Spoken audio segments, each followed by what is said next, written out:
Jerawat, jerawat, jerawat. Apa sebenarnya jerawat ni? Dan adakah cara paling berkesan nak hilangkan jerawat?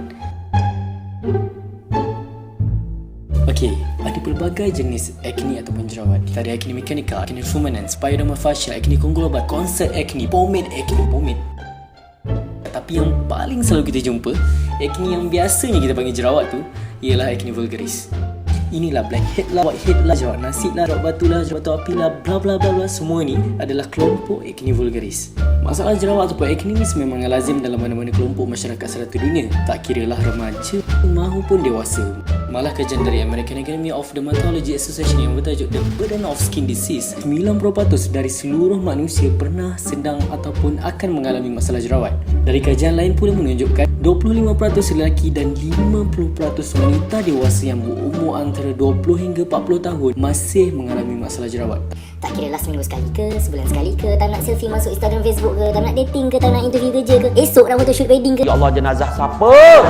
Berbalik kepada soalan kita tadi, apakah sains di sebalik jerawat?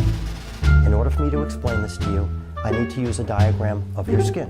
The troublemaker is this little bulge on the side of the bottom of the hair follicle. That's the oil gland, which is also called a sebaceous gland.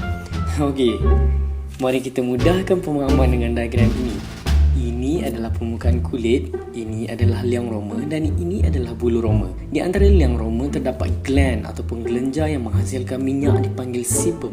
Minyak sebum ni biasanya mengalir keluar ke liang roma dan berfungsi sebagai ejen pelembap kulit untuk memastikan kulit kita sentiasa awet muda, cerah, putih, kebu dan sihat. Selesai kulit mempunyai cycle 28 hari. Macam perempuan lah dia cycle kan. Bermakna setiap 28 hari, selesai kulit lama akan mati dan digantikan dengan sel kulit yang baru. Sel kulit yang mati ini bercampur dengan minyak sebum akan mengalir keluar melalui liang roma kita. Dan inilah masalah sebenarnya yang berlaku. Apabila terlalu banyak sel mati bercampur dengan minyak sebum itu tadi, liang roma kita akan tersumbat.